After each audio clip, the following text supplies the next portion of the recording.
এদিকে আসেন, যারা দেখবেন আসেন, একবারে দেখা দিব।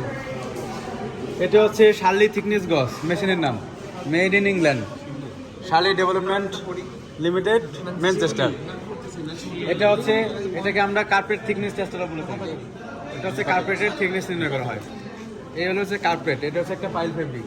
এটার পুরুত্ব নির্ণয় করবো আমরা। যদি এটা কার্পেট আমরা যদি ইউজ করি, সেটা যদি আমরা প্রেস করি তাহলে নিচের দিকে যায়। আবার যদি হাত সরিয়ে ফেলে এটা রিকভারি রিকভারি পরিমাণের উপর ডিপেন্ড করে, এটা কোয়ালিটি নির্ভর করে। রিকভারি যত ভালো করবে সেটার স্থায়িত্বটা ভালো বেশি হবে। তো এইটার কাজ করার জন্য আমাদের টোটাল 3590 গ্রাম লুট অ্যাপ্লাই করতে হবে ক্রমান্বয়ে। 90 গ্রাম, 500 গ্রাম, 1000 গ্রামের তিনটা, এইভাবে 3590 গ্রাম। তো এখন আমরা দেখি শুরুতে এই যে এখানে জিরোতে রাখতে হবে।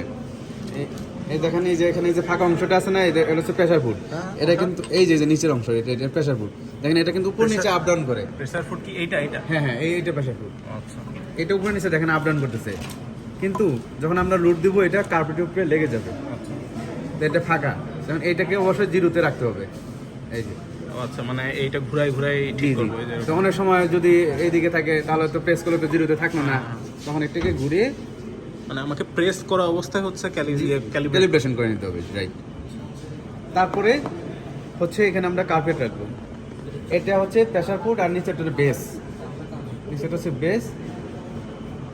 এখানে রাখার পর প্রথমে আমরা 90 মিলিগ্রাম না 90 গ্রাম ওয়েট দেবো। 90 গ্রাম ওয়েট আমরা, এটা ডেড ওয়েট বলা হয়। এখানে দেওয়ার পরে দেখেন, এখানে অলরেডি এই যে দেখেন, এই যে দেখেন, খেয়াল করেন, এই যে প্রেসার ফুডটা আছে এটা কার্পেটের উপরে বসে গেল। বসে যাওয়ার পরে এখানে আমরা যে একটা ভ্যালু পাবো সেটা আমরা দেখবো। এখানে কত আসছে?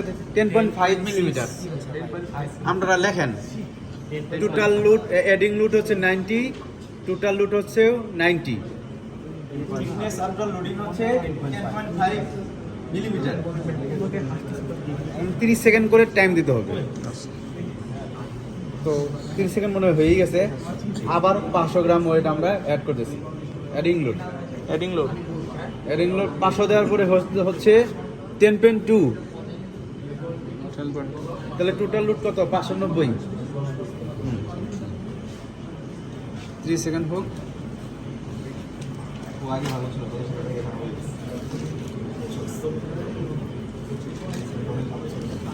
এবার দেবো 1000। 1000 দেওয়ার পরে 10, ডাইরেক্ট 10 মিলিমিটার। টোটাল লুট হলো 1590।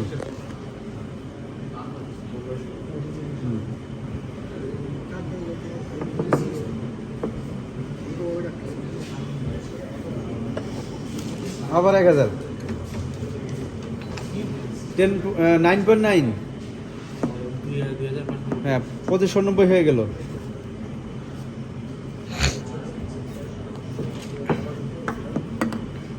আবার 1000,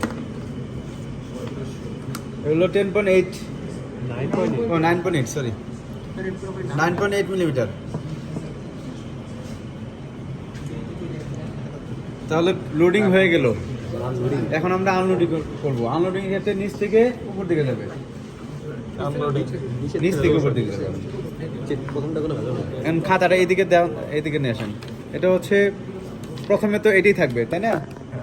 এখন আমি আনলোডিং করি। আনলোডিং করে এক ঘর বাদ দিয়ে, হ্যাঁ, এটা হচ্ছে 9.9।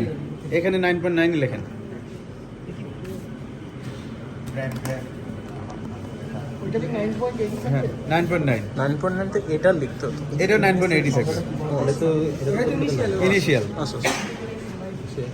তারপরে স্বর্ণের পরে হচ্ছে এখানে শো করতেছে 10 শো করতেছে 10।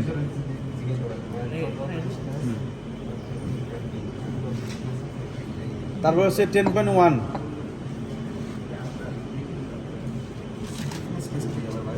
এটা 30 সেকেন্ড সময় দেওয়া লাগে না?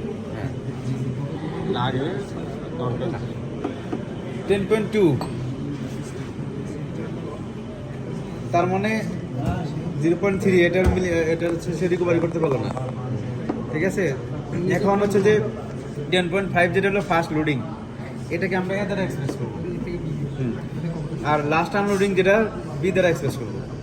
তাহলে A - B A minus B বাদ দিলে কম্প্রেশন বের হয়ে যাবে। তারপর হচ্ছে নন রিকভারি পার্সেন্ট, এটা লেখেন কম্প্রেশন সমান সংক্ষেপে লিখে দেন এ মাইনাস বি, আর হচ্ছে নন রিকভারি পার্সেন্ট পরে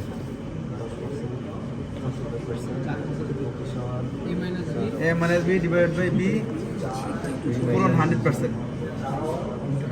হ্যাঁ, তারপর হচ্ছে রিকভারি পার্সেন্ট সমান 100 বিউ নন রিকভারি পার্সেন্ট। এখান থেকে যে মানটা আসবে বের করে ফেলবো। বলো বের করো, এই তো শেষ। এটাই। আচ্ছা আর কি, আর তো টেস্ট নেই, শেষ তো। শেষ। আপনাদের